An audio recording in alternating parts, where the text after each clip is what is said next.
کی تعظیم کا بیان۔ احمدہ و صلی علی رسول الکریم، اما بعد فاعوذ باللہ من الشیطان الرجیم۔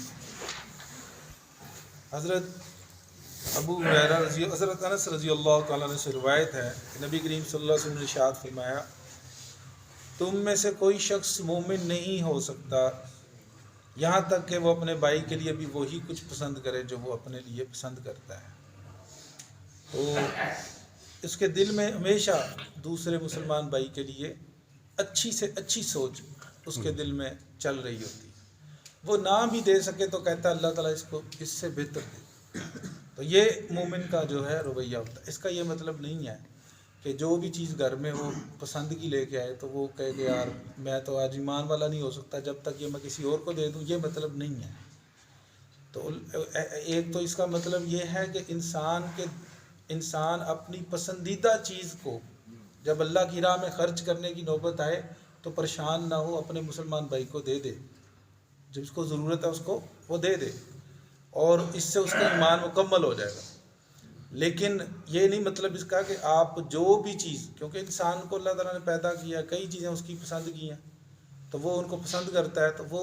ہر چیز کو نہیں بلکہ ہر چیز میں سے اگر ایک چیز بھی اگر وہ دے دے گا تو اس کا مطلب اس نے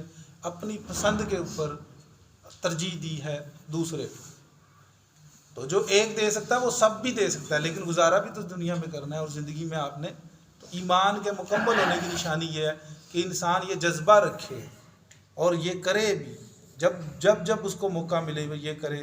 کہ جو چیز اسے پسند ہے تو وہ اللہ کی رحمت۔ نبی کریم صلی اللہ علیہ وسلم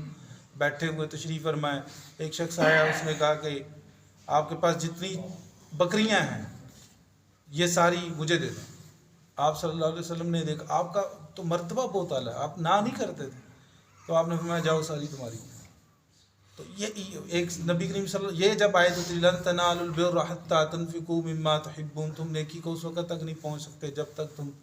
اس چیز کو خرچ نہ کرو جس سے تمہیں سب سے زیادہ محبت کرتے ہو۔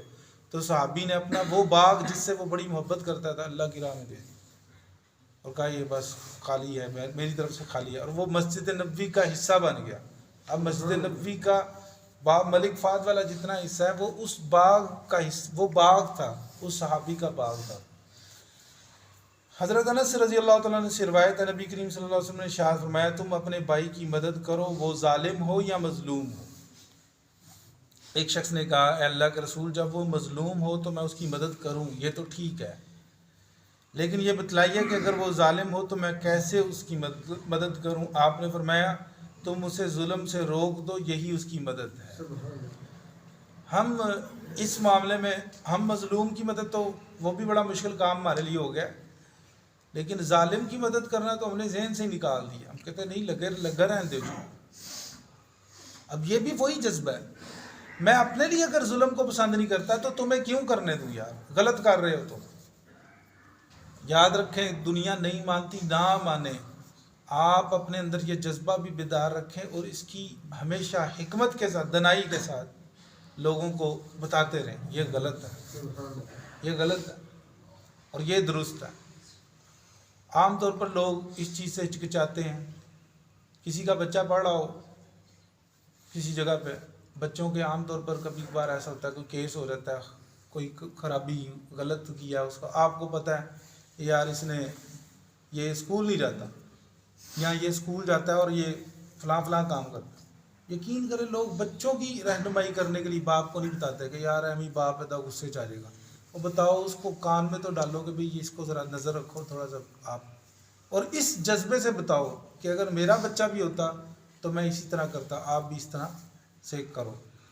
حضرت ابو ہریرہ رضی اللہ عنہ سے روایت ہے، رسول اللہ صلی اللہ علیہ وسلم نے ارشاد فرمایا ایک مسلمان کے دوسرے مسلمان پر 5 حق ہیں۔ تو یہ جو بڑے بڑے 5 حق ہیں وہ آپ صلی اللہ علیہ وسلم نے بیان فرمائے، سلام کا جواب دینا، بیمار کی بیمار پرسی کرنا، جنازوں کے پیچھے چلنا یعنی شرکت کرنا، دعوت قبول کرنا، اور چھینکنے والے کی چھینک کا جواب دینا، یرحمک اللہ کہنا۔ اور حضرت ابو عمارہ براء بن عازب سے روایت ہے کہ نبی کریم صلی اللہ علیہ وسلم نے 7 چیزوں کے کرنے کا حکم دیا اور 7 چیزوں سے منع فرمایا،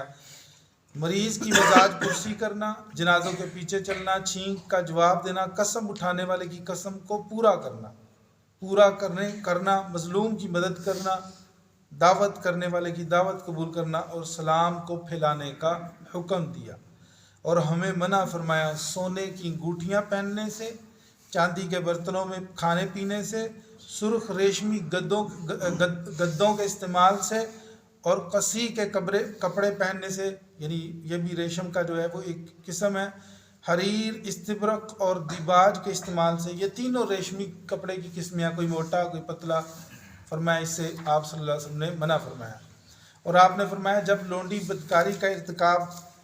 اور ایک حدیث میں ہے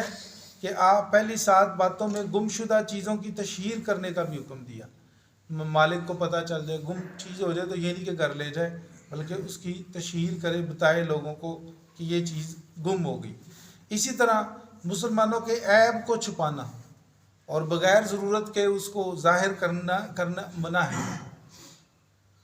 بس اوقات انسان کسی کو بتانے لگ جاتا ہے یہ فلاں بندہ ایسا ہے، فلاں بندہ ایسا، اس کو اس کی ضرورت نہیں ہے۔ جب اس کو ضرورت ہو، پتہ لگے، آپ دیکھیں کہ یار یہ بندہ اس کے ساتھ چل پھر رہا ہے، تو پھر اس کو بتائیں۔ ایسے نہیں ایک بندہ مسجد میں نہیں آتا آپ کو بتانے لگ جائے یار یہ گلی میں بندہ نا وہ بڑا انجے، وہ ضرورت نہیں ہے۔ تو آپ صلی اللہ علیہ وسلم نے اس متعلق فرمایا، اس متعلق روایت ہے کہ آپ صلی اللہ علیہ وسلم نے جو بندہ کسی بندے کی دنیا میں ستر پوشی کرتا ہے، اللہ قیامت والے دن اس کی ستر پوشی فرمائے گا۔ اس متعلق انشاءاللہ اور حدیث انشاءاللہ آئندہ درس میں بیان کریں گے۔ اللہ تعالیٰ سے دعا ہے اللہ تعالیٰ عمل کی توفیق عطا فرمائے۔ آمین۔